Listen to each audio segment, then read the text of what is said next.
NRA news కి స్వాగతం. ఈ రోజు వార్తా విశేషాలు. ఉగ్రవాదుల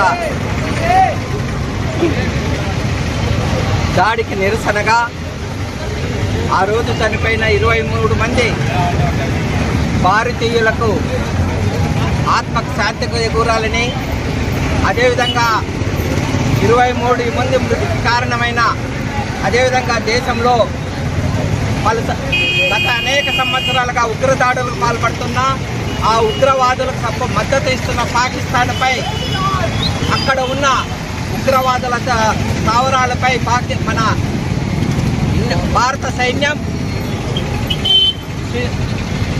సైన్యం మరి యుద్ధం ప్రకటించిన సందర్భంగా ఈరోజు ఆ యుద్ధంలో మరణించిన మురళీ నాయక్ గారి ఆత్మకు శాంతికి చేకూరాలని చెప్పి యావత్ భారతదేశ ప్రజలు, అదేవిధంగా కాంగ్రెస్ పార్టీ పూర్తి మద్దతు ఇస్తూ మరి మురళీ నాయక్ గారి ఆత్మకు శాంతి కలగాలని, భారతదేశానికి విజయం చేకూరాలని చెప్పి మనసావాచ కోరుతూ మరి ఈ యుద్ధంలో మరణించిన సైనికులకు, పౌరులకు కాంగ్రెస్ పార్టీ ప్రగాఢ నివాళి అర్పిస్తూ ఉంది.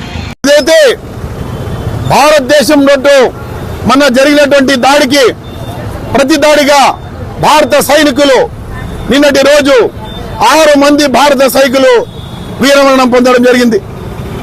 ఇవిలో ఏదైతే సైనికులు పాకిస్తాన్ లో ఉన్నటువంటి ఉగ్రవాదుల చర్యలకు భాగంగా మన సైన్యం ధీటుగా పోరాడుతూ ఆసులు బాసినటువంటి 6 మంది ఏదైతే మన భారత సైన్య జవానులు ఉన్నారో వాళ్ళందరూ కూడా కాంగ్రెస్ పార్టీ తరఫున నివాళులర్పించడం జరిగింది.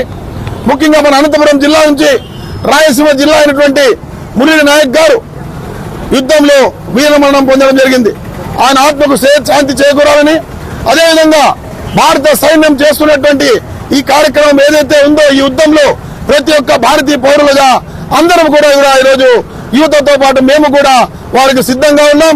ఏదైతే భారత జవానులకు ఉన్నారో భారత జవానులకు మన భారత మాత కోసం సేవ చేసేదానికోసం మేము కూడా అవసరమైతే యుద్ధానికి సన్నద్ధమవుతామని చెప్పి తెలియజేస్తూ, గట్టిగా హెచ్చరిస్తున్నటువంటి పాకిస్తాన్ ఎటువంటి దుశ్చర్యకు పాల్పడుతోందో అందరూ చూసినటువంటి విషయమే.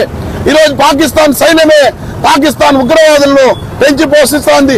దానికి నిరసిస్తా అంటే ఈరోజు మన పైన ఉగ్ర దాడి జరపడం జరుగుతోంది. దాన్ని పూర్తి స్థాయిలో భారత సైన్యం కట్టుదిట్టంగా వారు ఎటువంటి చర్యలు పాల్పడినా వారికి తిప్పుకొడతామని తెలియజేసుకుంటూ, భారత సైనికు మృతి చెందినటువంటి ప్రతి ఒక్కరు కూడా నివాళులర్పిస్తున్నాం. వారందరి ఆత్మలకు శాంతి చేకూరాలని, అదేవిధంగా వాళ్ళ కుటుంబ సభ్యులకు ప్రగాఢ సానుభూతిని తెలియజేస్తున్నాం.